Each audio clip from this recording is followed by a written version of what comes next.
As there's a drive in a deep left field by Castellanos, it will be. Oh man, it's 8 o'clock. And so that'll make it a.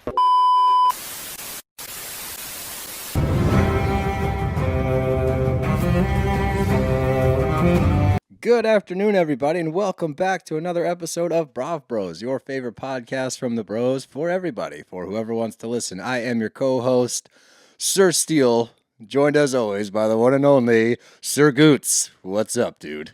We are a couple of happy boys over here. Mm-hmm. Look, this is what's going to happen. We're starting to branch out, and Steele and I are really pumped to talk a little House of the Dragon with everybody. Rawr. We've been practicing our rars. How the over-under for rars in this episode?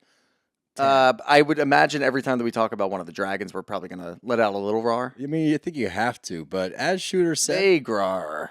Vague rar. I love that. Yeah. That's fun. But for those of you that are, looking for Bravo, don't worry. We're still covering all of our Bravo shows. We just decided that it was time for us to branch out a little bit. We have a lot of interests. Spread our wings. Spread our wings. We're going to make a lot of puns, so just buckle up and get ready. Or should I say saddle up, because we're riding dragons, baby. There you go. Now we're talking. Yeah. Firing all cylinders. Fire. God damn. Well, we're just going to do And puns. blood. But as Shooter said, we wanted to branch out. We have a lot of interests. We want to share those with you guys. So this is one of the things we love. We have been Thrones guys since day one, House of the Dragon guys since day one. We talk about this show endlessly, even though it hasn't been on in years. We still discuss it frequently. So we wanted to share our enthusiasm with you.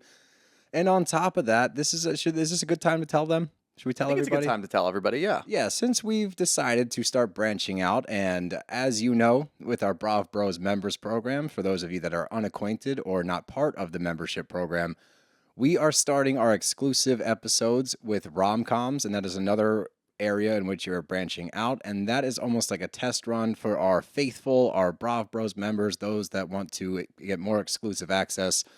We're doing our bromance episode, which is rom-com recaps, to see how they're received, to see how you guys like them. If that goes well, those will also be branched out into our main feed. So in keeping with us starting to spread our wings, we are thinking of a possible name change. We are. And I think that you want to let people know what we're thinking. It is very off the cuff. Very off the cuff. Honestly, you're not going to see this one coming. No, you're not. We're thinking about going with the Bros. That's it. Just the Bros. Now, look, I mean, before Justin Timberlake breaks through the door like the Kool-Aid Man and tells us to drop the, Oh, right. go to Bros. That's a social network reference. Yeah, it's a possibility. Look, I mean, it just sounds good. It rolls off the tongue really well. And you already know us as the Bros. So there it is. It's nice and shortened for you. Yeah, and what that does for us, again, it allows us to expand our reach a little bit as far as what we're covering. So don't worry. We are not getting away from Bravo. We love Bravo TV. We will always love Bravo TV. We will always cover Bravo TV. But this allows us to just do a little bit more, allows you guys to give more input. Hey, we've been watching this show. We love it. Would you guys cover that? Now we can. So, not this week, but within the next couple of weeks, don't be surprised if we go by the Bros instead of the Morrow Bros. Yeah, don't be super confused for those of you that subscribe. And if you don't subscribe, make sure you click that subscribe button. Oh, That's nice. the first time I've done Plug. that. For those of you that do subscribe, don't be very confused when the episodes start to change and they look a lot different when it just says the Bros. The instead of Bros. Morrow Bros. Yeah, I know. Like I said, it's very off the cuff, very different. But no, you guys know us as the Bros. We will continue to be your Bros. We are always and forever your Bros. So that's all. And without further ado, it is House of the Dragon season in the studio, bro. It is. And we got the red lights up if you're watching on YouTube. Pumped. Yep, I got my Wrexham shirt on because I got a big old dragon on here. I did not watch the after show. You shared with me that it's Rhaenyra's, the actor that plays Rhaenyra. Yeah, it's Emma Darcy sitting down and talking. Now, I'm actually not even sure if it was the after show. I think the after show for this episode was Helena's character and maybe Aegon's character. I'm not exactly positive. But I've been watching so many fucking TikToks and Twitter, and like I forgot how incredible social media is on a Game of Thrones House of the Dragon night. The memes are flying everywhere. People have takes about the book versus the show. It's incredible. It just brings you right back to where you were with Game of Thrones and when it was coming to an end. I was all in on Game of Thrones. Yeah. And that was a show that like transcended. It was one of the first shows for me that like transcended TV where I was like fully enveloped in the social media aspect of it. It's just so enthralling with every different dynamic that there's so many characters, so many storylines, so many pre-stories that you don't know about unless you dive into the lore of it because George R.R. Martin has written a billion things. I know he's got more books to write for these shows if he plans on doing that. I don't think he's going to because they weren't super well received. But the whole point is this is like it's an actual like universe that we get to dive into. And I think that watching these shows, because they're such a grand scales, that it's something that I'm so excited we get to talk about it. Yeah, no, so am I. This is one of those shows, and it really takes you back to, with Thrones, I would rewatch episodes during the week while waiting for the next one to come out, and I love it. And look, you and I talk all the time about your preference for shows is typically, let me wait for a few episodes to come out before I jump in so that I have enough content to really get into. This is not one of those shows. No, this is one of those. Now, again, we just talked about how there is material out there that you can read if you'd like to. You can read Dance of the Dragons and find out what happens if you want the spoilers. We're not going to do that on this show. We're not going to tell you what we already know. I know a few things that happen in the future, few key deaths, things like that, but I'm not going to let anything on. This is just to recap the shows and just talk about what we see. No spoilers here. Obviously, if you haven't seen the episode, it's a spoiler, that's on you. That's not on us. Yeah, you can't blame us if you want to spoil it for yourself. You know what you're getting into by listening to this episode. This is episode 1 of House of the Dragon. Before we get into it, we've got some fun things planned for this season. We do.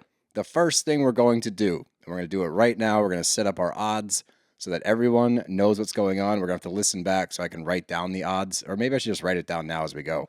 That's actually probably a much better. I already wrote down the odds of... Oh, you got the odds? Oh, yeah. Yes. So we have a death pool. We do. And that is, what character do you think is going to die first? And we will start checking people off the list. We're going to give odds so you can send us in messages what your picks are. If we want to make this a little bit more interesting, we got a whole box of t-shirts in this room right now that we can start sending out if people hit it on the head. So, death pool... What that means, your character, when they're going to die, like as far as chronologically, the next man up, next woman up, and what the odds are for that death. Shooter, give me the odds. All right. So, and these are a little biased based off of who I want to see die, for sure. It's our odds. This is one of those shows. So, and the way that this is going to break down, this is standard. I know a lot of people out there listening, they don't gamble, so they don't understand it. So I'm going to explain how this works. Great. If you were to put, we'll use nice big round numbers. If I say something like plus 100, that means you bet $100, you get $100. Mm-hmm. If I say something like minus 400, you bet $100, you only get 25 in return. It comes in increments. So I'll keep that in mind as we go through. It's not that big of a deal. It's not like you're betting with us. Shout out gaming commissions. We're not betting here. No, we're not. We're just putting this stuff out there, right? Can you explain the plus versus the minus if you're voting for an underdog or not? So if there's a plus before it, unless it's plus 100, which is even, if there's a plus before it, it means that it's unlikely to happen versus the other people that I'm going to name. If it's a minus, it means it's likely to happen. So there's a few on here that are minuses just based off of how the story's been going, what's been happening, who I personally want to die. You feel about it? Yeah. And then there's a few on here. Look, I do it with my heart, but I also have my mind in there. So, of course, there's going to be some surprises along the way, but we'll go through this the best that we can. And if you have any interjections, feel free to jump in. Mm-hmm. But this is what I have. Otto Hightower, minus 400. That's my favorite to die next. Yes. Yeah. First, rather. Well, I mean, Jahearys, and we'll get into all of that. But yeah, first one to die in my mind, Otto. I don't hate that. Hate that. Carry on. I've got Sir Kristen Cole, minus 250. Yeah, I like that. Oh, no, actually, I disagree with that, but these are your odds. They will be fluid. These are the only ones that are a little out of order just because they're minuses, so they're a little over. I've got Aegon II, King Aegon, if you will, if that's the team that you support, minus 300. Okay. So he's a little closer to Otto. Yeah. I've got Aemond and Daemon tied at minus 250. Ooh. Yeah. That way you can't choose. You need to figure out which is which. Gotta pick one. Mm-hmm. Because I think that they're probably going to both go down maybe at the same time, maybe like just after each other. So it's going to be really tough there. Oh, see, I got Daemon going the long run. All right, there you go. I have Rhaenys, the princess that never was, or rather the queen that never was, at minus 150. Yeah, I like that. I have Rhaenyra and Corlys, the sea snake, even. Yeah, definitely. I don't think that Rhaenyra is going to die that soon, but I wouldn't be surprised if by the end of the season we're like, what the fuck just happened? Yeah. Think about Ned Stark, first season of Game of Thrones. Spoiler. Sorry guys. This one I threw in for fun. Tywin Lannister, plus 150.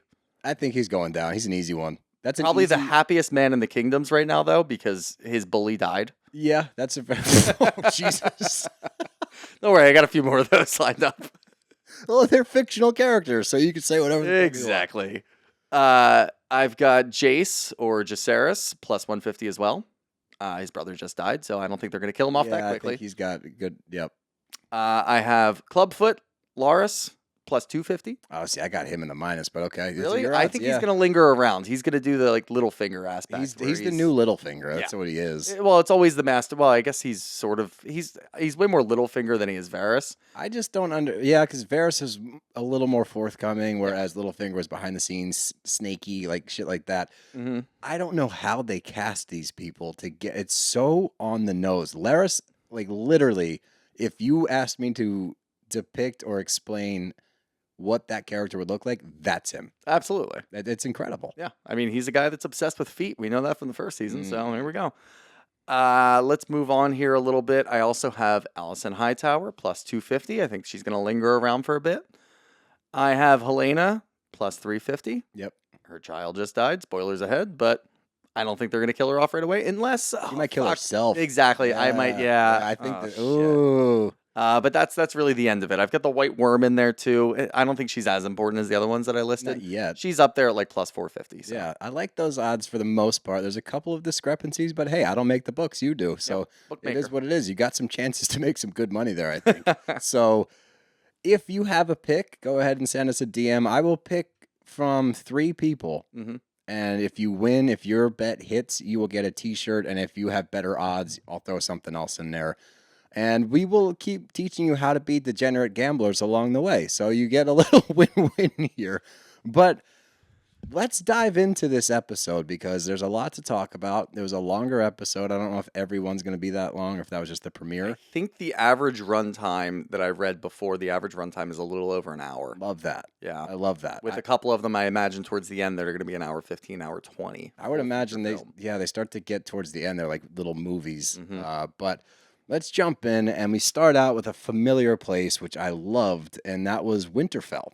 And we get to a little dive back into the north, which is a lot of fun. I'm confused, and I hope maybe you can help explain this to me a little bit. And this is going to happen a lot. Yep. But they have the wall.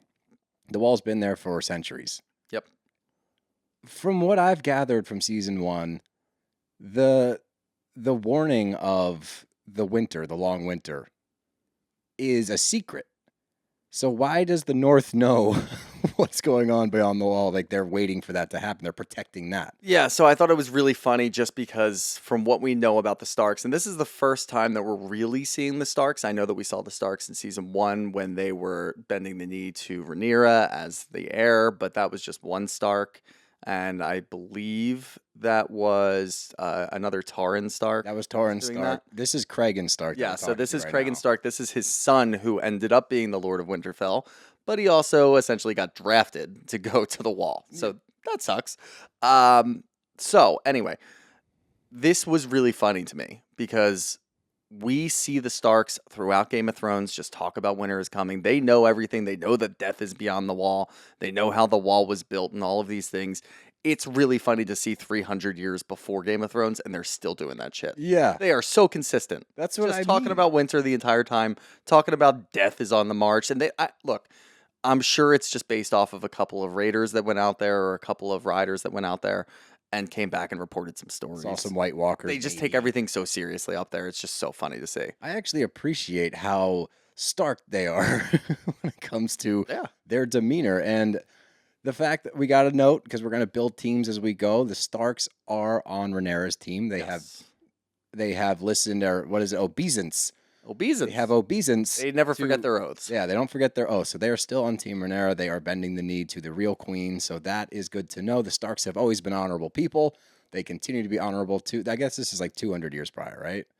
It's about 250, I think. 250 Almost right now. 300, yeah. Yeah. And look, I mean, from this scene, what I got, you have to look through a lot of things because, obviously there's books out there, but they try to do their best with looks and things and dialogue.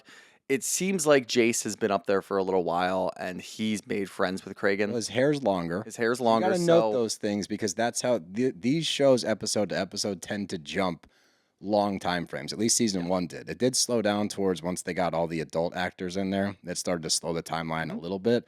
But pay attention to features such as hair, demeanor, different things will tell you, okay, we've jumped ahead a little bit. That's the first thing I noticed. I'm like, all right, his hair's longer. He's been there for a minute. So he's gotten to know the Starks a little bit, at least long enough for the Raven to arrive, letting him know that Luceryus, aka Luke, has been eaten by a dragon. Yep.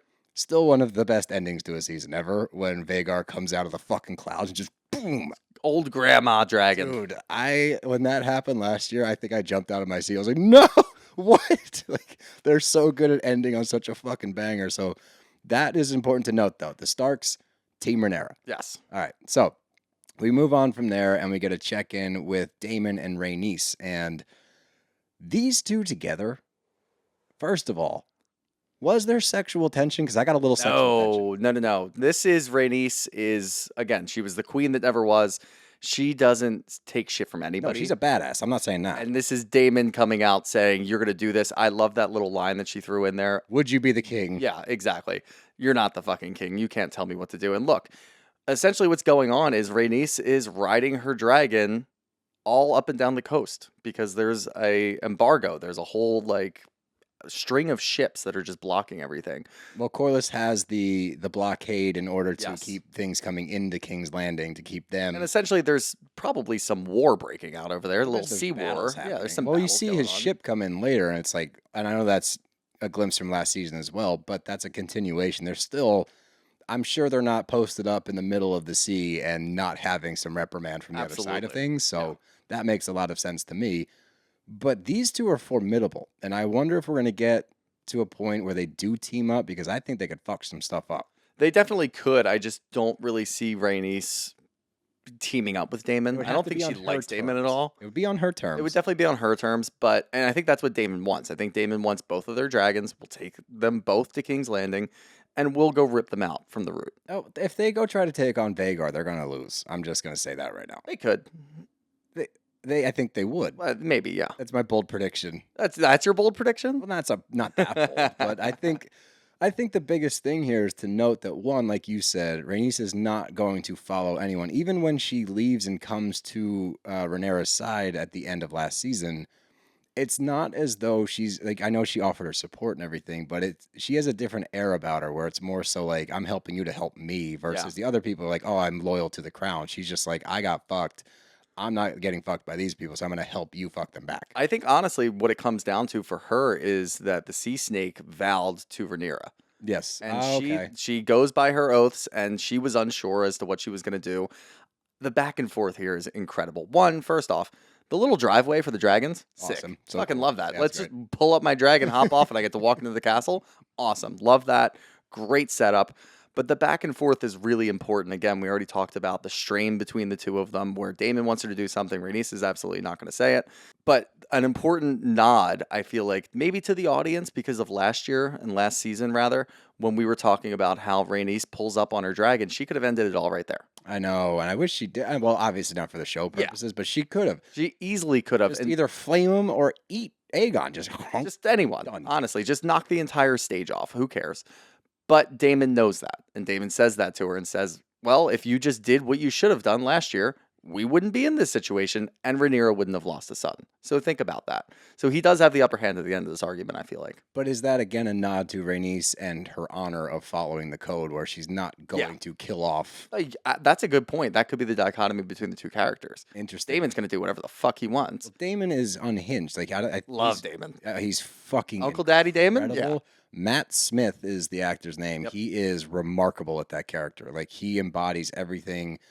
And I think the most intriguing part for me about that character is he is a sociopath with empathy at weird times. Yeah. And it's the most bizarre. Like, at certain points, all of a sudden he has feelings, and then immediately after will do something deplorable. He's a very intriguing character. So I'm curious to see where I think that these two are going to team up in some fashion and are going to do something amazing. I don't know what it is yet, but I do think that this duo, I think we're getting introduced to this duo the way that we did early to prep us for, okay, here they go. They're going to go do their thing now. So I'm excited to see if that comes to fruition. But a quick in-between scene, and this is important to note with Rhaenyra, because we haven't seen her yet. She has been out mourning the death of her son, and she's just standing on a cliff.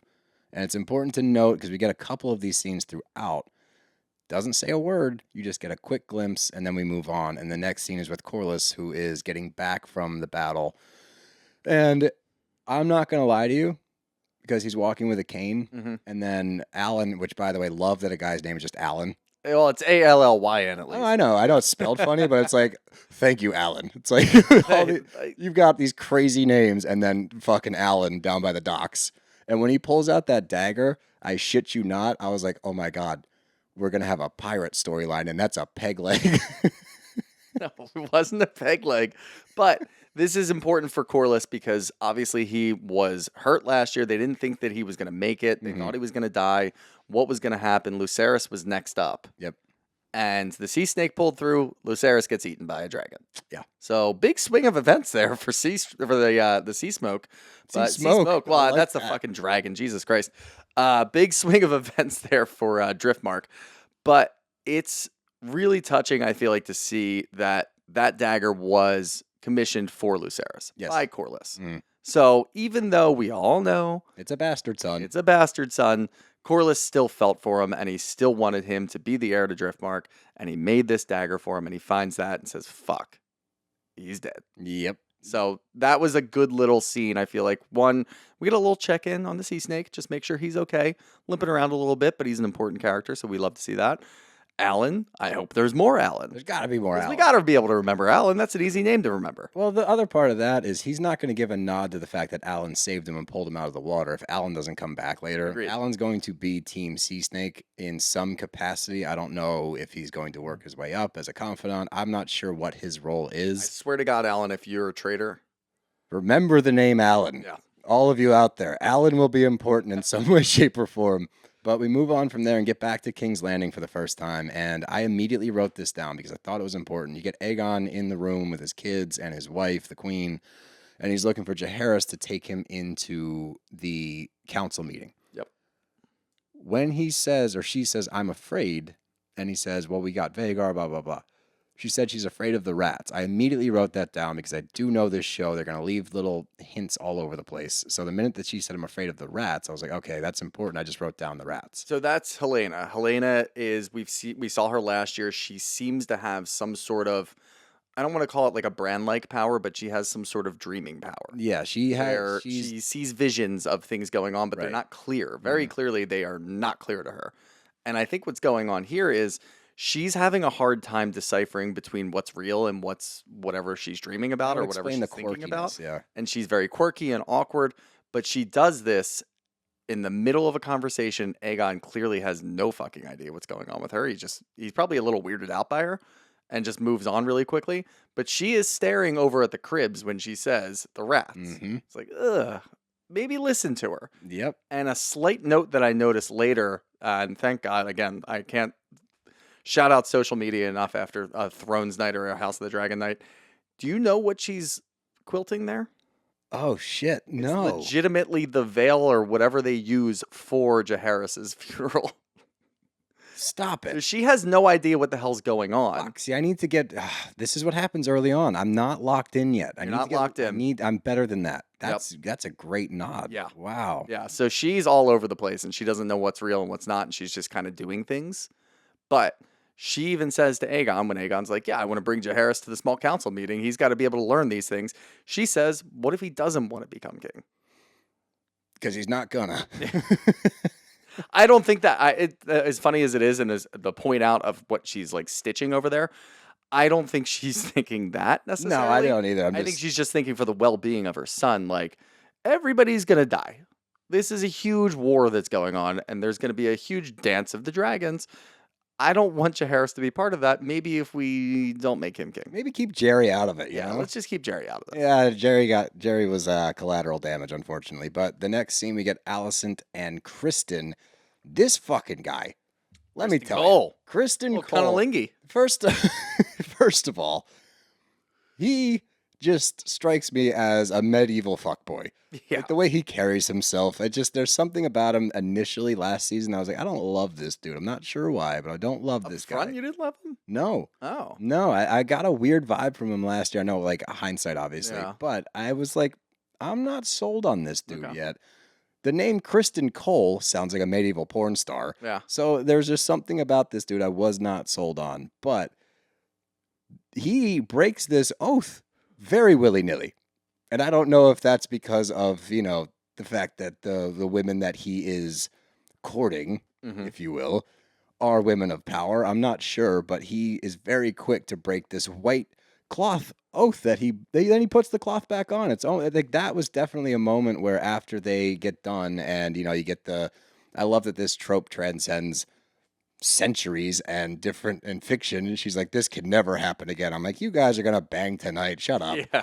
But after this whole thing, it's almost like because she is who she is and puts that white cloak back on him, it's like in his mind, he's somewhat absolved. Like this is a guy, and he's a very conflicted character, which is interesting. He is an interesting character because he tries to live this life of duty and servitude and honor and all of these things. He's taken oaths, this and that, but he's also very quick to break these oaths, but seemingly in his own mind is justifying it. And I think that it's because it's quote unquote for the crown that it's okay, but I think that's a big nod to who this character is. Like he will break and mold depending on what the situation calls for.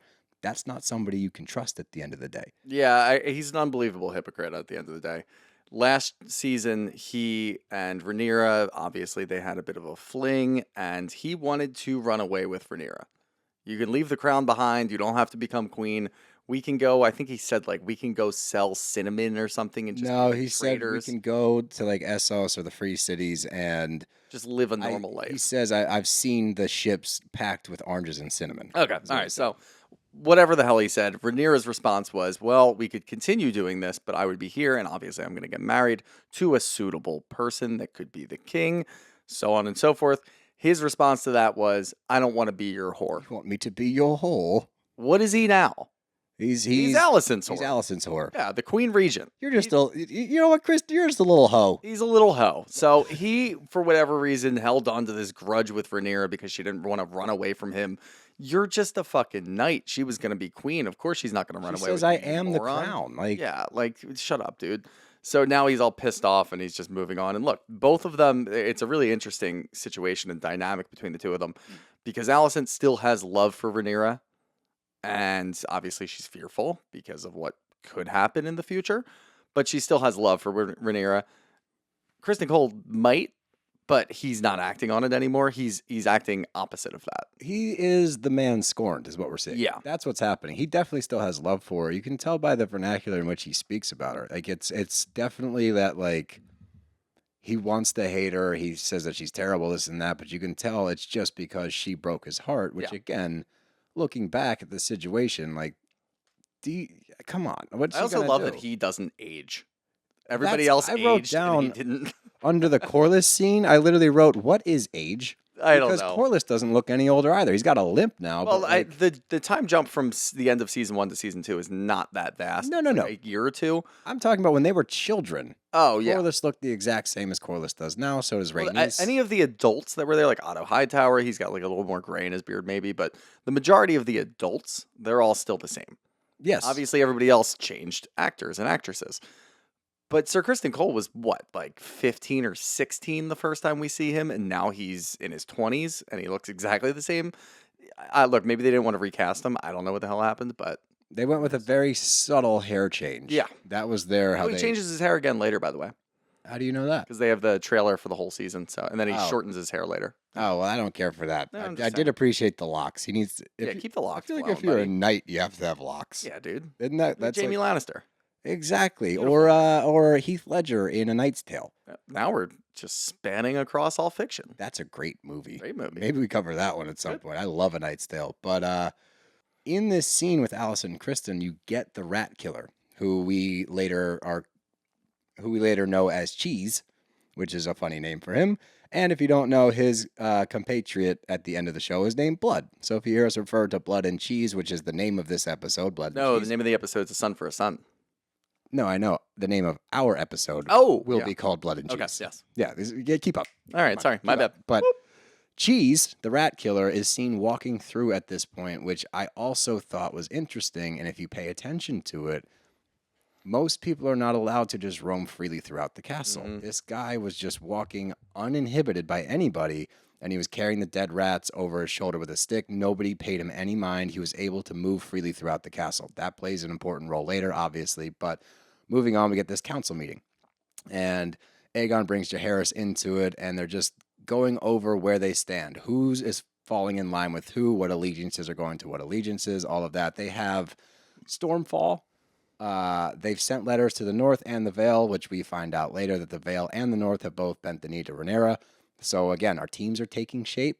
This is different than the factions we see on Bravo. I thought that the Vale would have... I mean, I guess Rhaenyra's mother was from the Vale, but didn't Daemon also marry and then scorn his own wife So from the that's Vale? the thing. He didn't scorn her. Remember, she got bucked off the horse, quote unquote. Oh, right. I She was forgot about being paralyzed, bucked off the horse. Yeah. And then he whacked her in the head with a rock. Right. Blamed it all on the Supposedly. horse. Yeah. No, I mean, you see the scene. He picks up Yeah. a big rock because she says, I knew you couldn't finish. And he picks up a big rock.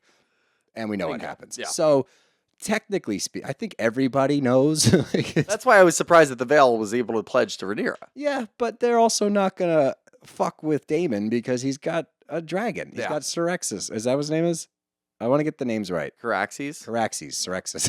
Syrexis. That sounds like that sounds like something you would take for like erectile Yeah, dysfunction. that's what I was going to say. Yeah, it's Cialis and Thanks, Viagra. Syrexis. Caraxes, my bad. That dragon names I will do as well as like Syrex is Rhaenyra's Cyrax. Cyrax. So it's all close. I just get the pronunciation wrong. There's always an X in there somewhere. That's not bad for me. Yeah. Well, now Vagar's no X, but whatever. That's fair. But regardless, the Vale and the North, as we know, have pledge allegiance to Rhaenyra. But this scene, I thought, with Jahearys coming in, this is 100% a nod to, and I think it's important to note, like the excuse me, the psyche of Aegon, because if you think back to Aegon's childhood, the entire time, while other people were feuding about who was going to be the heir to the throne while Viserys was still alive, Aegon was never really part of that conversation for Viserys. Viserys was always steadfast on Rhaenyra being his heir,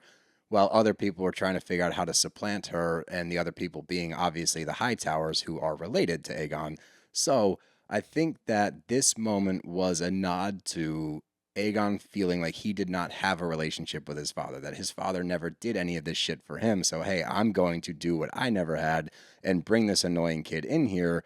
And at the same time, I have zero capability of reprimanding my child. I just want to be an asshole, but at the same time be a loving father.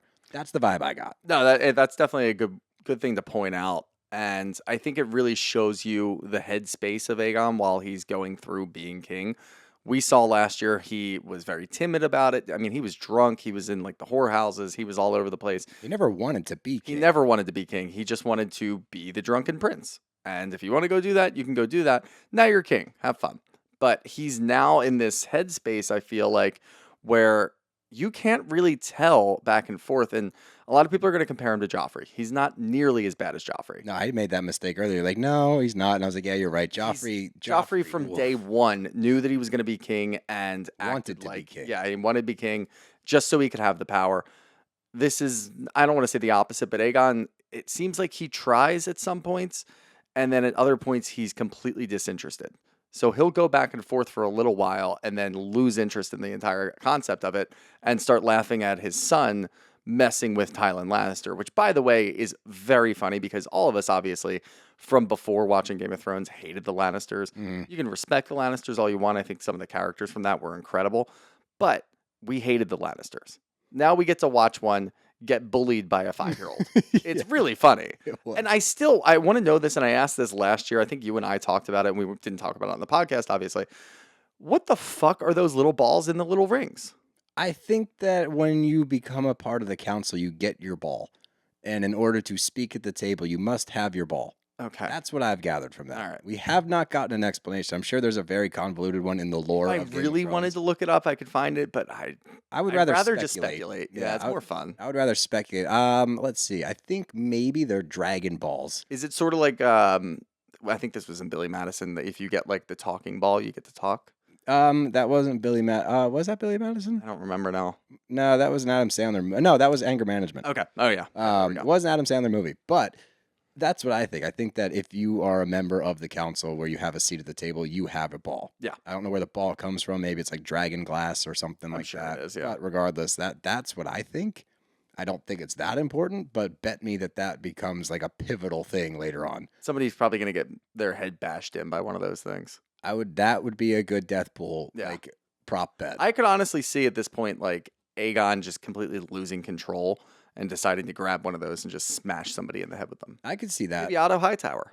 Ooh, I hope Minus so. 400. Otto, he pisses me off, Yeah. man. The self-righteousness, like he's not being fucking scummy, but No, he's he's being insane. scummy all the time. Great actor. Great Mhm. actor. But I think that's what's so good about this show and Game of Thrones shows is the actors do such a great job at portraying their characters that the ones you love, you genuinely love them, and the ones you hate, you genuinely hate Yeah. these people. So that's a nod to the actors being as good as they are. But Aemond returns, and I didn't know if this was immediately after eating Luceryus or if this was like a little bit after. I'm not really A sure. few weeks maybe. Okay, so he returns, and I think that's just important to note because he clearly is the military mind. He is much more equipped to be doing the role of Aegon.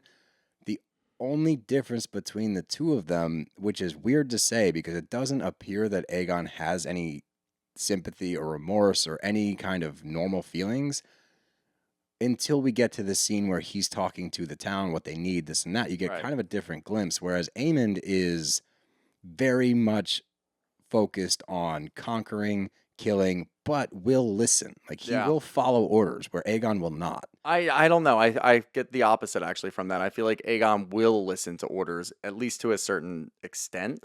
I see Aemond as way more impulsive. Interesting. Yeah. That is interesting because I think that, all right, let me do you one better. Let me try to level it out a little bit. I think with a firm hand, Aemond can be controlled and can accomplish way more of whatever their goal is. Whereas Probably. I don't think Aegon- that Aemond really wants it though. I think he wants to be the military mind. I think he wants to just ride Vhagar into battle and just kill a bunch of people and not necessarily be the crown. See, I get a different vibe. That's Oh, interesting okay. because I think that when we get that scene with him and Sir Criston Cole later, when they're both discussing the military moves and this and that, he does knock both the queen, his mom, Yeah. and Aegon, saying they're incapable of doing certain Right, things because they are under the guise of Otto Hightower Right. and Alicent. So that to me tells me that he's at least like thought of the idea as far as wanting to have the crown. I don't know. Yeah. I think for him, it again falls under the idea of power, and Aemond seems like he wants power.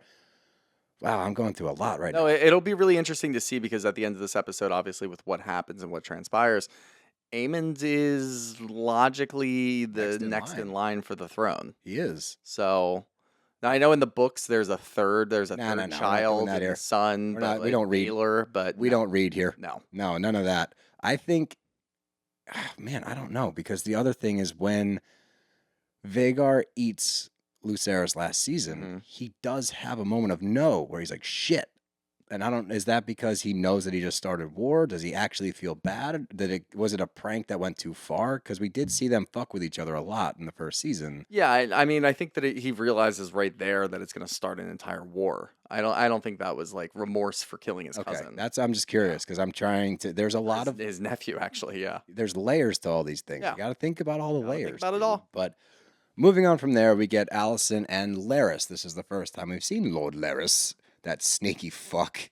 The Master of Whispers and the Master Confessor. Master Confessor, and I guess he had rounded up all of the people in the Red Keep that were spying or snitching or whatever. Pretty much so. The way that I took that is the transition period from when Viserys died To now. to Aegon being king, they probably didn't get rid of everybody, and there's got to be people in there that are still loyal to Rhaenyra, asking questions, maybe feeding information to the people that Daemon still holds close in the Kingsguard. So there's a lot going on there. He decided to take it upon himself. Let me round everybody up. I tortured a bunch of people. I killed a bunch of people. And don't worry about it anymore. I got the rats out of here. There you go. Uh-huh. That's what I was going to say, is what does that allude to? Once again, rats. Rats seems to be the theme of this episode. Motif. It is a little motif coming at you from the bros. New name. New name. How'd it feel? Yeah, feels good. Even though we've said that a million times. But I think, yeah, it's just important to note that Larys is still being Larys behind the scenes. He even goes as far to let her know, I got dirt on you too. I went to your housemaiden or whatever, and she said that you were indisposed. He knows. He what's knows going you on. were getting. He's the fucking master of whispers. He knows what's going on. He's in the walls like a rat. Hey, Hey. now we're reaching. But this next scene's important to know because once again, no lines from Rhaenyra, but she finds the wing of Lucerys' dragon. I don't know what the dragon's name is. I don't want to butcher it. Arix. Arix, thank you. Wow, you're good. Yeah. I'm not. So we find the wing of Arix and the cloak of Lucerys on the beach. And this scene, all this is closure. This is her in a moment where she was searching for something. And that's what Rhaenys had explained earlier. When she lost her daughter, all she received was a raven. And until she saw her mortal corpse, as she said, she didn't have that closure. So that's all this scene was. This is the closing of a door for Rhaenyra that she can now either enact vengeance or start war, whatever her next move is going to be. We know what her next move is going to be. But this was an important scene because without this, she is still out there wandering, looking for some kind of answer to what happened. Yeah, and something important to note here. Look, we love the cinematography of all of these. They do such a great job with all of these scenes. This is huge because, like Steele just said, Rhaenyra finally gets to grieve, and she is grieving. Mm-hmm. We haven't talked about this yet, but we know there's a huge bond between Dragon Rider and Dragon. There's another component here where Arix is actually Syrax's son or daughter. Wait, really? Yeah. I didn't know that. That's her dragon's kin. Yeah. Whoa. So that's Syrax's child. We got dragon revenge? So we had two mothers grieving at the same time. Wow. That Yeah. is. Well, I mean, Pretty fucking cool. You have that moment where the dragon lets out that like big bellow, which Yeah. I thought that she was feeling for Rhaenyra. Which it could also be, but yeah, that's- it's also no, it's her not. kin. That's Yeah, because it's the also kid her dragon. child. Yep. Wow, dragon revenge is Yep. sick. We love Dragon Revenge. Fuck yes. I love this show so much. So great. But moving on, we get Aegon the Magnanimous. He doesn't know what magnanimous means, but that's neither here nor there. And this was interesting. This is a side of Aegon that we really haven't gotten to see before. This is him actually acting as the king to his subjects, and they are stepping up to ask for things they need. The first one up is asking for his goats to be returned because they stole his goats, 1/10 of his herd, to feed the dragons. Initial response, no problem. You got it. We'll get you your goats back. Fucking grumpy Otto. Actually, your liege, it might be a good idea to not do that as we might need that, blah, blah, blah. And then he rescinds his offer. Yeah. So I actually didn't think it was that bad of an offer. I didn't either. 1/10 of your goats go to the drag? Sure. Oh, you mean Not that that big of a deal? well, according to who? According to me. Not to that poor man It's who's not trying like to they make a They living. could have taken half the goats. The dragons could have just went over there and Oh, ate all the I goats. see what kind of ruler you would be. I'm just saying I agree with Otto in this sense. If you do this now, every fucking Wow. sheep and goat herder in the land is going to come to you and say, hey, give me them back. You gave them back to this guy. Well, he gave him no resolve at the end. And this, for me, was like an interesting moment because Aegon's trying. Like, in this moment, he's trying to be a good king to the best of his ability. It Yeah. also shows that he doesn't think things through. That's another part of it, I suppose. You just outed yourself for being Team Hightower. Gross, by the way. But I think that throughout this scene, you see him wrestling with what he thinks it means to be a good king and what it means to be a leader, which are two different things. Because in his mind, being a good king is giving your subjects what they want.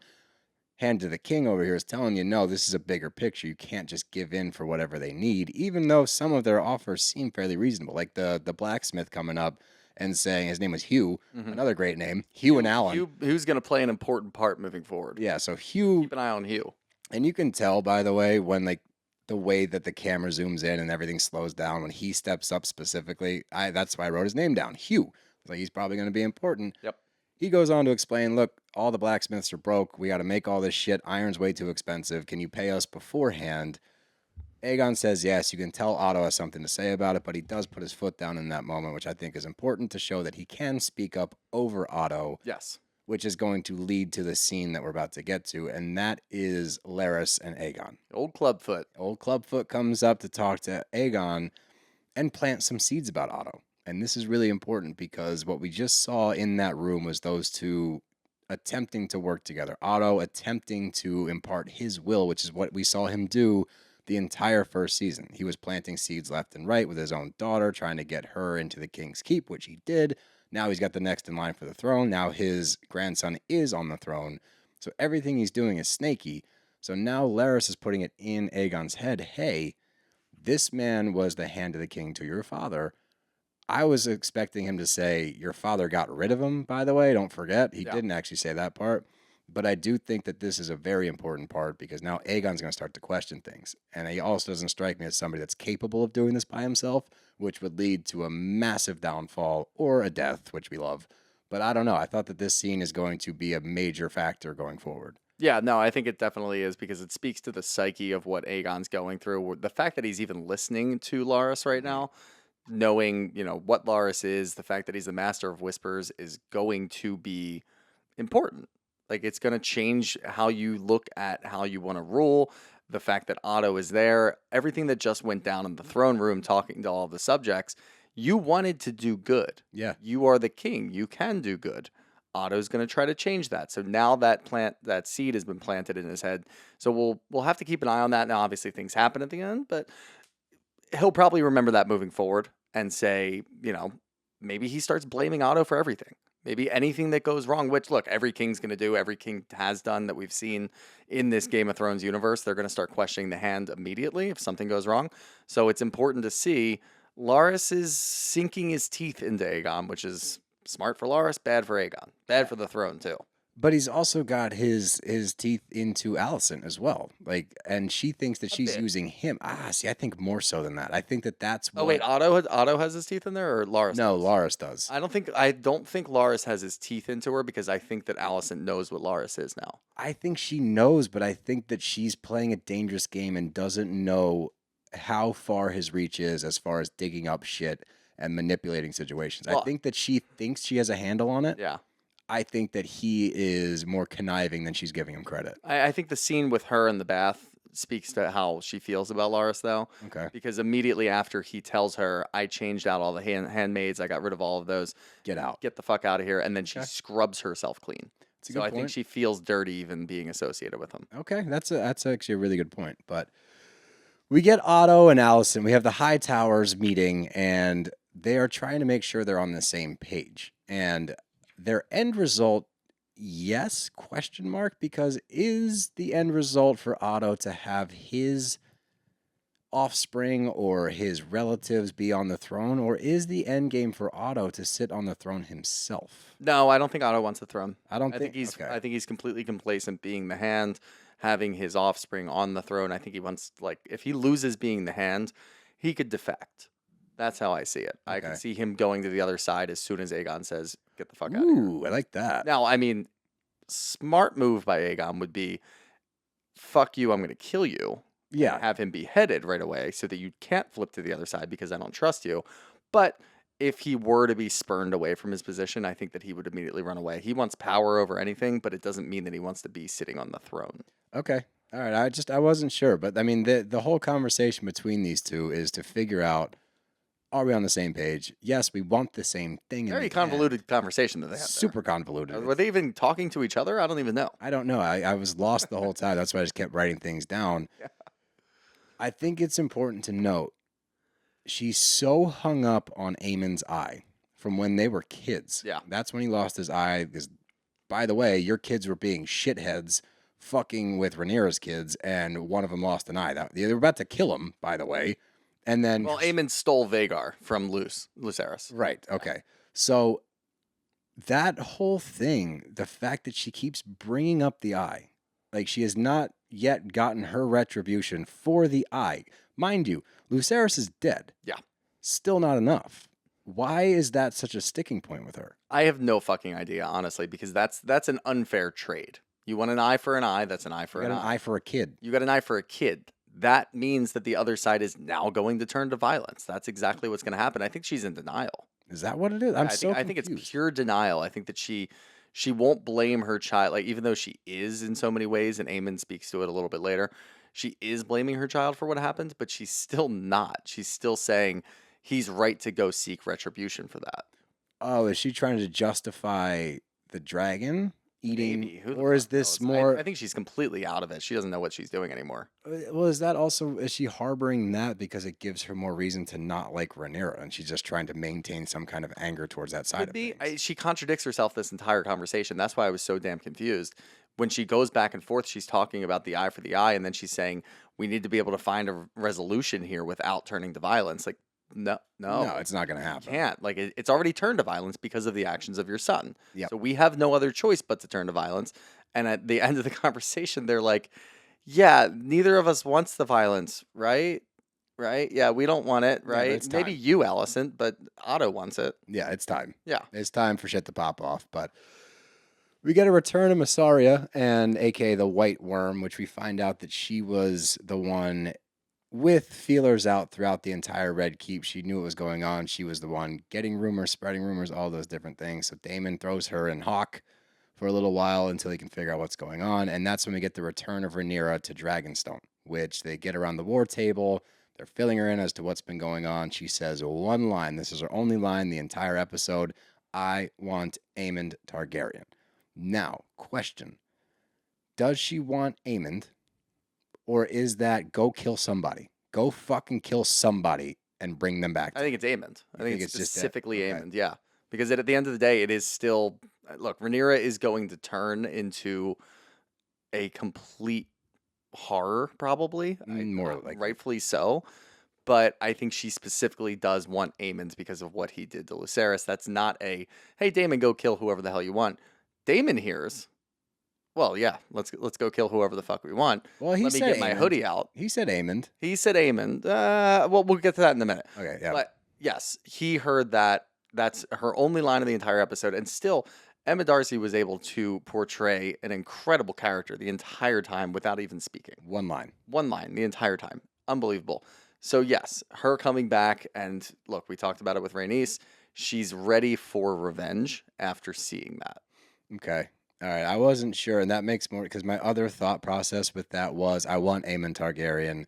She's gonna find out they killed Jahearys, and she's gonna be like, "What the fuck? I didn't tell you to kill a Yes. child," and then that's what gonna she's gonna cause do. distension in the house. That was where I went the other way, but then I was also like, "Well, maybe she just wanted a head and didn't care who it was." No. All right. Okay. Then Jace returns from Winterfell and he checks in with Rhaenyra, and obviously they're both upset because his brother just died, her son just died. Lets know the Vale is in and Winterfell is in, but I thought that this was a good setup for the following scene because we get Alicent with the candles, which is a callback to last season.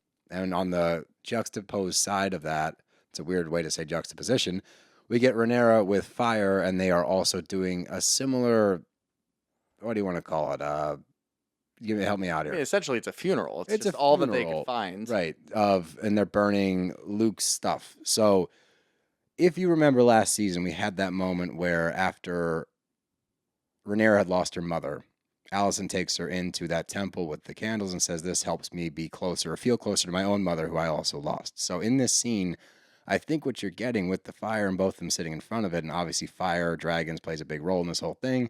This is almost a moment of connection between the two. And I think this might be like the last humane moment that we have between the two of them. Because on one side, you have Rhaenyra mourning the loss of her son. It's a funeral. They're burning things in his honor and remembrance, whatever. On the flip side, you have Alicent paying tribute to the people that she's lost. The last candle she lights was for Lucerys. Now that shows that she still has heart for Rhaenyra in some way, shape, or form. She still feels guilty for this whole thing. On the flip side, you have Rhaenyra, and she is letting go of her son and mourning it. So I thought for me, this connection between the two of them, this might be our last moment of they have still some connection, some humanity left in the two of them. And once this is over, it's fucking game on. Yeah. And going back to the scene between Jace and Rhaenyra, again, Rhaenyra doesn't talk, but you can tell One, it's heartbreaking. Yeah. Absolutely heartbreaking scene. And Jace comes in and he's ready to report to his queen. But you do find out, and like, how many times have we seen this throughout Game of Thrones, throughout even House of the Dragon, that it's king first, queen first, whoever, and then mother, then father, whatever. And we see that scene last year in a couple different scenes, actually, with Viserys and Rhaenyra sitting down. He's king first always. And he tells her, I'm still your father, but he's always king first. She doesn't want to do that. She doesn't repeat that. So while he's going through, we've got 2,000 men coming from here. We've got 5,000 coming down from here. He breaks down. She goes over and gives him a hug. Nice. Very nice. She's not doing that. She's still mother first, especially after losing a son. So that's insane. But I do fully agree, honestly. I think this is probably the last anywhere like remotely close to a human interaction, even though they're not together, between Alicent and It's Rhaenyra. that connection Yeah, somehow. because Rhaenyra's about to go scorched earth and absolutely fuck everybody up. And she might still have like some regrets here and there, but I think that she's just going to go scorched earth. And Alicent is worried. Well, I think say the Alicent's least. worried, but I also think because Alicent's conversation with Otto, she had finally admitted, okay, I know it's time for violence now. I know it's time. So I think that this is the final farewell to humanity, and now it's scorched earth on both sides. sure. And now we're going to get, because that, I mean, in all regards, season 1 was more or less just exposition. It's leading up to what this season's going to be. And all the buildup. I mean, it was a phenomenal season regardless, but you could tell, like, oh, fuck, we haven't even gotten into it yet. Like, we're just getting ready for that. So that's what this season is. I think that they got it out of the way episode 1, which I appreciate. I also, what I love about this show, because especially with Game of Thrones, if you remember, we had to wait and I'm sure it was a CGI money thing, we had to wait so fucking long for dragons. Oh, yeah, I know. Like, we had to wait so long for dragons. I love that in House of the Dragons, it is so dragon-centric that we just continue to get them all the time. They're not only is like their CGI budget so fucking high, but their marketing budget's insane. I know. The fact that there were banners all over the place, and Steele and I drove up to Boston last week. I was looking at every bridge to see where I could find a banner. Oh, really? We missed that. But apparently, fucking Vhagar was on the Empire State Building. Really? Yeah, at the top of the Empire State Building, they put a huge thing of Vhagar, like a huge blow-up dragon. A blow-up dragon? I don't know if it was blow-up or like whatever the fuck it was, but there was an actual... When you say blow-up dragon, all I think of is like at used car lots where they have that inflatable, like, I guess that's kind of what it was, wonky-ass because at dragon. that point, you can't really see it that closely. I guess it doesn't have to be that. Yeah. Oh, yeah. So it was at the top of the Empire State I'm Building. going to need to wrapped Google around. this. Yeah. Yeah, well, interesting. Absolutely insane. Yeah, well, look, it's going to be like the most watched show in the past 5 fucking years. So was the first season. So regardless, I'm excited that they're getting into the shit quickly. It's been like, I am so used to Game of Thrones where it's such a slow burn sometimes. This show has not been that for the most part. There's a couple last year, but not, or again, last year, 3 years ago. Yeah. But it hasn't been like that. So I love the tempo of it's really good. But we get Aemond and Kristen, and they are scheming about the war. This is where I think that, where you think he just wants to be the military mind, which it could, for me, go either way. Maybe he does want to just be the military guy, or maybe he does want to be the king. And that just comes from that one line where he questions Aegon's leadership. Right. So they're both scheming about things. My whole question is, and I know he's the commander, but I don't feel like Sir Kristen should have this much leverage or power in this game. I don't understand why. I saw this scene as Sir Kristen trying to be stepdaddy. Oh. Hey, I'm begging your mom. Let me sit down and have a nice little fatherly chat with you. If Aemond finds out he's banging his mom, he's going to kill him. Probably. That would be fun. That would I'd be fun. support that. No, I'm all for that. I'm just saying. So you think he's trying to weasel his way in to be Yeah, like... I think he's bonding with them. Oh. Because the two of them were very jolly going back and forth. Sir Kristen's sitting there drinking a little bit of wine. Touched him on the arm when he left. When he walked out, he put his hand on his shoulder when Otto walked in. So See, I got more in tune as the episode went on. I missed things early. I got better at the end. yeah. So there's a lot going on there, at least from Sir Kristen's side. On Aemond's side, he is so singularly focused on how can we crush this? How can we end this? And look, he's a military mind. They even said that during the small council meeting. He walks in, he is our best military mind, but he's a little impulsive. He's kind of a psycho. He's kind of a fucking psycho, and he does have the biggest dragon in the realm, so he could just take Vhagar out and just burn villages down and burn castles down. Well, I gotta question Alicent's parenting. Because your kids suck. Lack thereof. Yeah. I mean, Aegon and Aemond... Yeah, but no, I mean, yeah, you can question her parenting, but is she any different? She was screaming at Rhaenyra last year, an eye for an eye. That's a good point. She wanted you to saw her pluck true an eye out of colors. Lucerys' head. I think you saw the mask fall, so to speak, Yeah. and like the innocence of. I think that's also interesting that you get that juxtaposition last season of them being teenagers or younger, and then them as adults. You lose that innocence as they become the adults, and they are more likely to play the game, if you will. Play the game and honestly just act on whatever their inhibitions are. And she's talking about last year and whatever about dignity and honor and, living by a code. And then this year she's banging Sir Kristen and not caring about any of that. We saw it last year where she was letting Larys just look at her feet. Oh yeah, Like, yeah, she's all over the fucking place now. yeah. I think Very hypocritical. Yeah, it's her and Sir interesting. Kristen. It's interesting, but They Otto, deserve each other. they do honestly. That's actually interesting. They have very similar mindsets, Mm-hmm. temperaments, if you will. But we get Otto come in, he interrupts, and now that because this is where I got the, all right, well, Aemond can control himself a bit more. If that's actually true or not, this might just be Otto trying to play that role of, you know how your brother is. You're not like that, but you know how your brother is. And I think,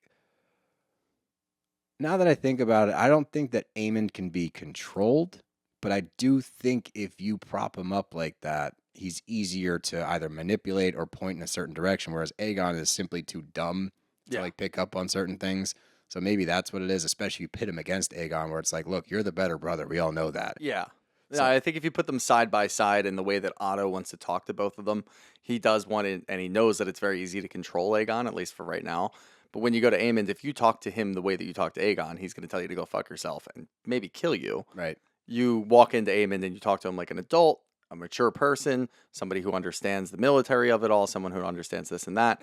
You can keep him where he is and let him operate in his own space. And yeah, if he goes off and he just burns shit down, try to reprimand him a little bit. Good At luck. least make him feel bad. Good luck. He doesn't care Have you about the seen fact- him with a sword? I wouldn't fuck with that No, guy. no, definitely wouldn't fuck with that guy. But yeah, I think it's fun to watch the difference in the way that Otto talks to all the different kids. Yeah, that's a good Not point. that he ever actually interacts with Helena, but yeah. That's a good point. Hold on.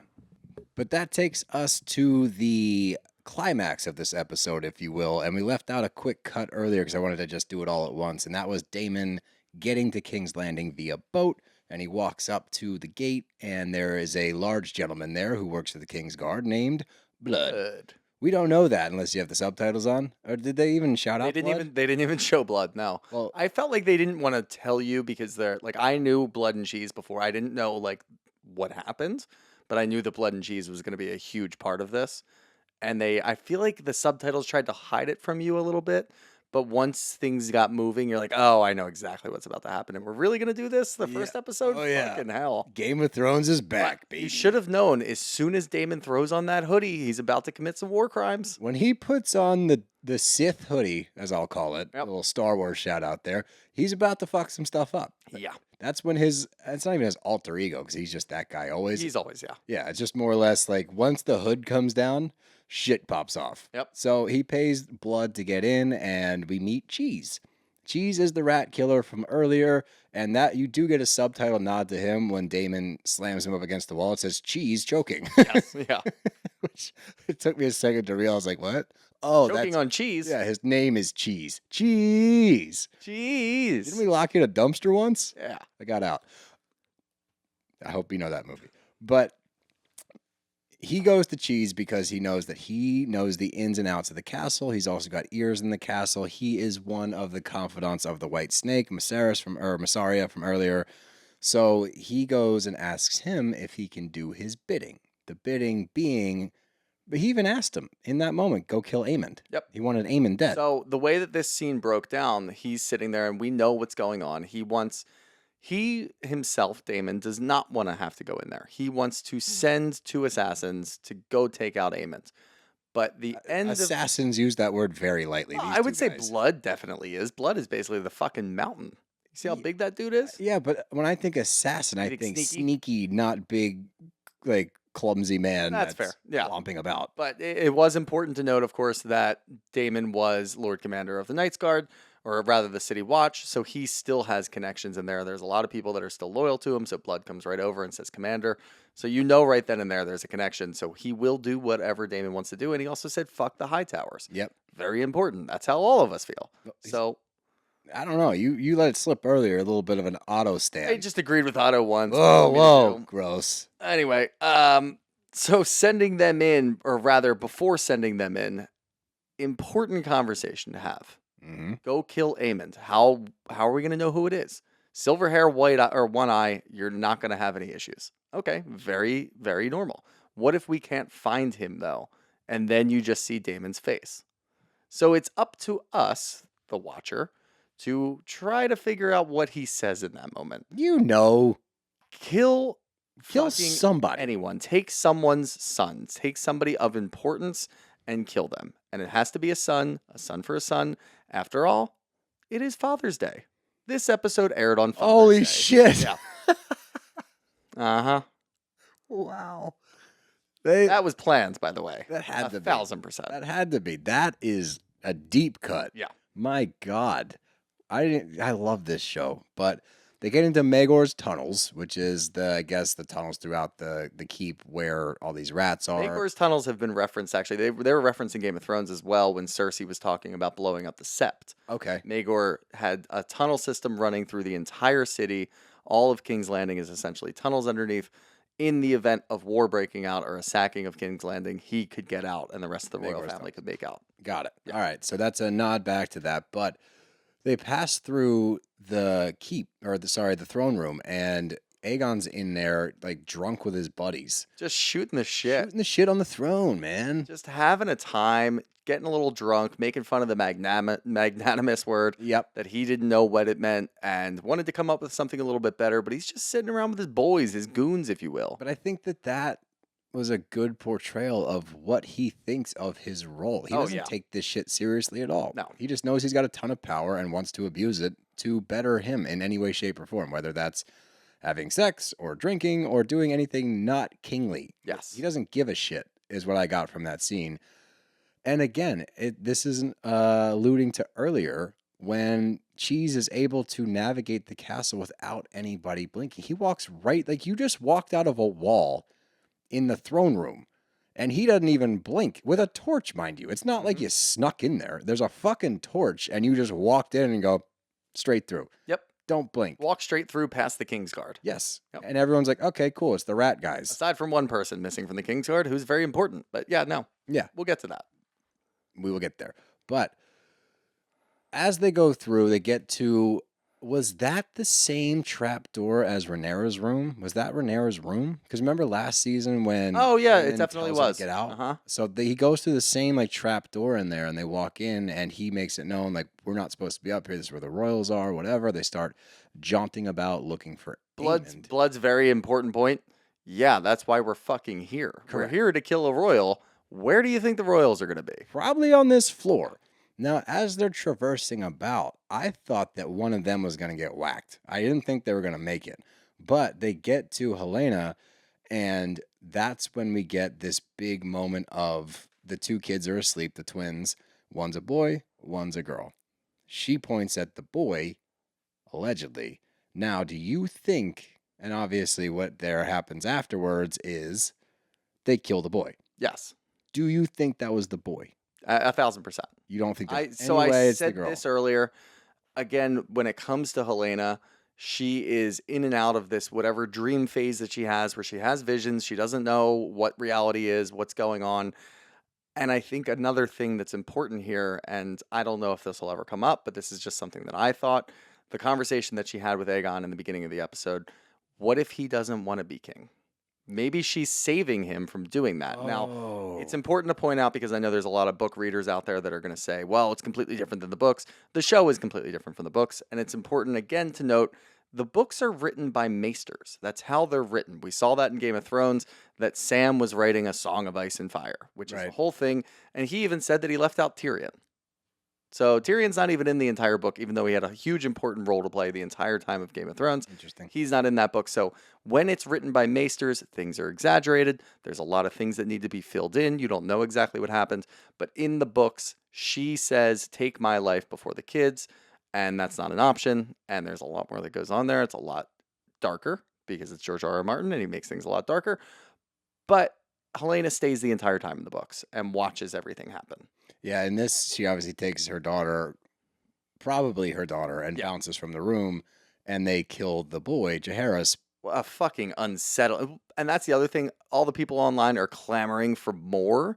You More? want more? No, I heard That it. sound enough was The enough to sawing, keep me awake. like, I'm Yeah. good. I'm good with that. I mean, look, it's Game of Thrones. I know what we're getting into. I'm not saying, like, what the hell? I just, I didn't need to see more. No. I thought that was plenty. But, yeah, in my mind, I'm trying to figure out, I think that's interesting you said that, whereas maybe doesn't want to be king. Is she saving him from becoming king? I think there might be It's a something there. possibility.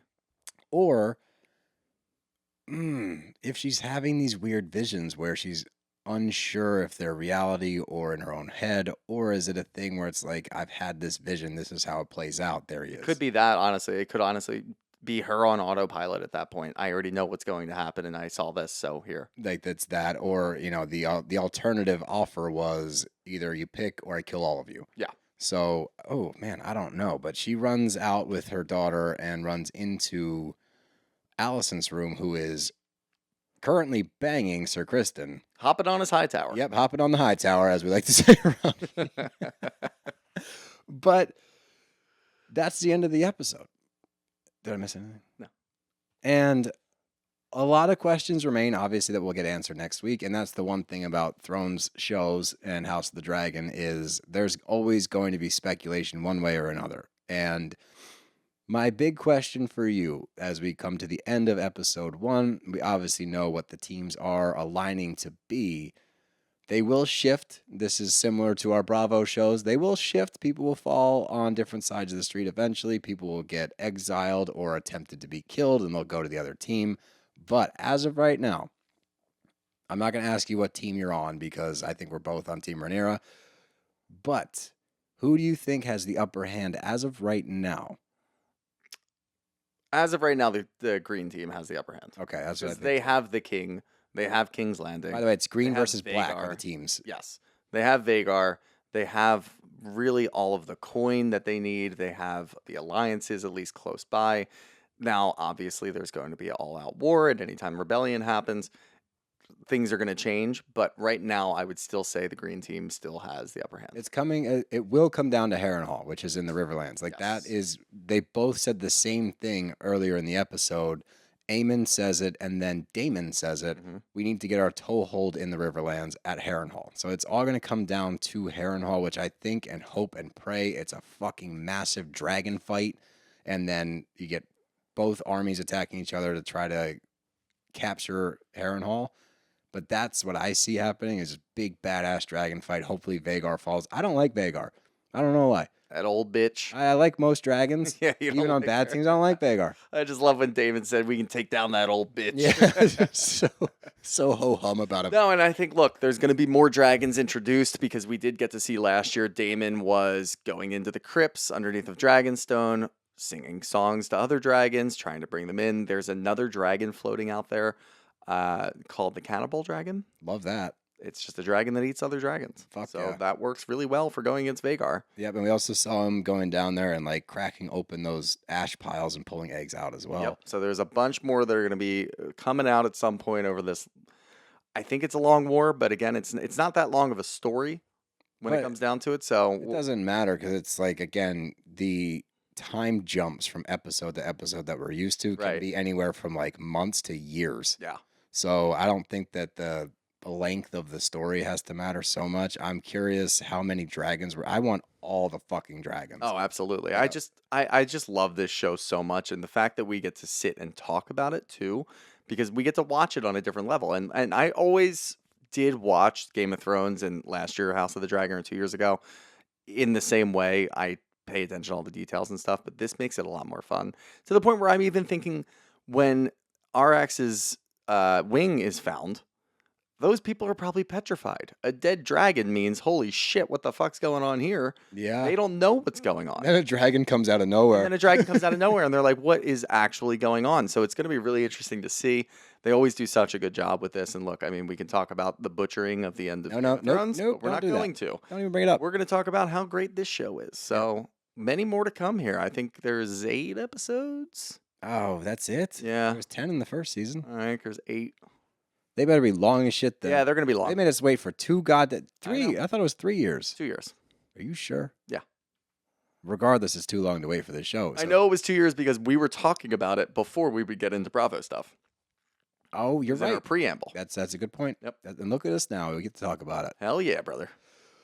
Well, we have questions, which is awesome, which means that you guys are watching this show too, which if you're not watching this show and listening to this episode, do yourselves it is worth the Max subscription. I promise you that. Free plug for Max, I guess, but Why not? let's get some questions. All right. First up here from Nikki Mano 23. Do you think they got the boy or the girl? Like, did Helena lie or tell the truth? We both. I think it's the boy. Yeah, I think we it was both think Jahearys. it's the boy. I think, because here's the thing. If it's not, Game of Thrones writers and House of Dragons writers, like, they tend to be a little more thoughtful than that. Yes. If they were going to throw a curveball in there, that wouldn't be very clever. Mm-hmm. But I don't know. And there could be something to be said about the fact that she's like stared into her eyes and was like, no, she's telling the truth. Maybe that'll come back in some fashion. But no, I think that would be that's too easy. It would definitely be too easy. A couple of questions here from Daria, Zoe, and Rachel asking if we've read the books. We have not. I said in the beginning of the episode, there's some things out there that I have read deeper into and spoiled things for myself. Thanks to me. Yeah, Good what job. are you trying to blame that on? I don't know. I get crazy with this, and the whole thing with Game of Thrones was I used to read fan theories and all the different theories out there week to week to try to get as much content as possible, and there is no book to go off of. So we didn't know the answers to those things. I started doing that again last year or 2 years ago with House of the Dragon, and I ruined a couple of things. So, I will not. I won't do that. Plus, the show's different than the books, and I don't want to spoil anything for myself. I like watching just to see what's going to happen. I don't want spoilers. But something we didn't talk about, which, yes, the answer to this is yes. From This Is Rachel Rose. Were you more horrified with the kicking of the dog than the child killing? Oh, I wrote down in my book, he's going to die because he kicked a dog. Yeah. Yeah. Absolutely. It's up there. Honestly, it's up there, which is I was pissed off about that, and the child killing, it's Game of Thrones. It's Game of Thrones. That's expected. Animal abuse was not ready for, other than dragon on dragon violence. So yeah, fuck cheese. From K Higgs 23, how many characters can you each name without notes? I can probably name them all. I could name not as many as you, but I could go into dragons too if you. No, see the dragons I will get wrong. I'll get close, as we found out. Serexis. Yeah, no, I've gone deep on this. I actually have like family trees of dragons in my head right now. That's fine. So. I like that. I appreciate the. Shout out K Higgs. Yes, I can. Yeah, I can name the characters. I would probably fall apart on the dragons. I would get so close that you would know what dragon I was referencing, but I would pronounce it wrong. From Megan Lee Carlson. Is it me or is the death of babies / children season 1 and now 2 a little much? Look, it's Game of Thrones. It's Game of Thrones. It's going to be shock and awe, and that's the way to get people talking and freaking out about things. Yeah, so. we've been seeing astounding things from this. Like every time you think they can't get grosser or more grotesque or something that's going to shock you, they go a step beyond. So nothing surprises me. We watched Stannis burn his daughter at the stake. Yeah. Like, you know what I mean? So no, I don't think anything is off limits. And I think that if you're going to watch this show, you just gotta be ready for some shocking shit. Gotta do it. And one last thing here from Tish Almanza. No question, just so happy you guys are going to recap. Me too, but there was Tish. one question from somebody I saw that we didn't get to that I want you to read. It was like, what, and make sure you give her a shout out. What Housewives franchise would Alicent I was be on? saving that one. From Erica Marty. What Housewives franchise would Alicent be in? I think Beverly Hills. OC. Oh, that's Yeah. not bad. OC. That's actually not bad. I think Beverly Hills, just because there's a lot of behind the scenes stuff happening in that one. I think, you know what? Fuck that. Jersey, because she's got Larys out there. That's her content creator. Oh, there you go. Okay, good. Good call. Jersey. That's my vote. All right. Well, that's it. That's it for questions. Yeah, that's it for episode 1 of Hot. Hot. And God, I'm so glad we get to review this show. I love it. If you are listening still and are not watching this show, please, please, please, please go get yourself a Max subscription. It is such great TV. It is TV that we really don't get anymore. We don't get shows to this magnitude that much. It's a lot of convoluted bullshit that we get a lot now. This is good. This is really good. Very, very good. It's a lot of thought put into it. So go watch this show. Listen to us talk about it. Hell yeah. Other than that, we got our Bravo stuff coming out this week as well. Don't you worry. Summer House already dropped. Jersey's dropping on Wednesday. So don't worry.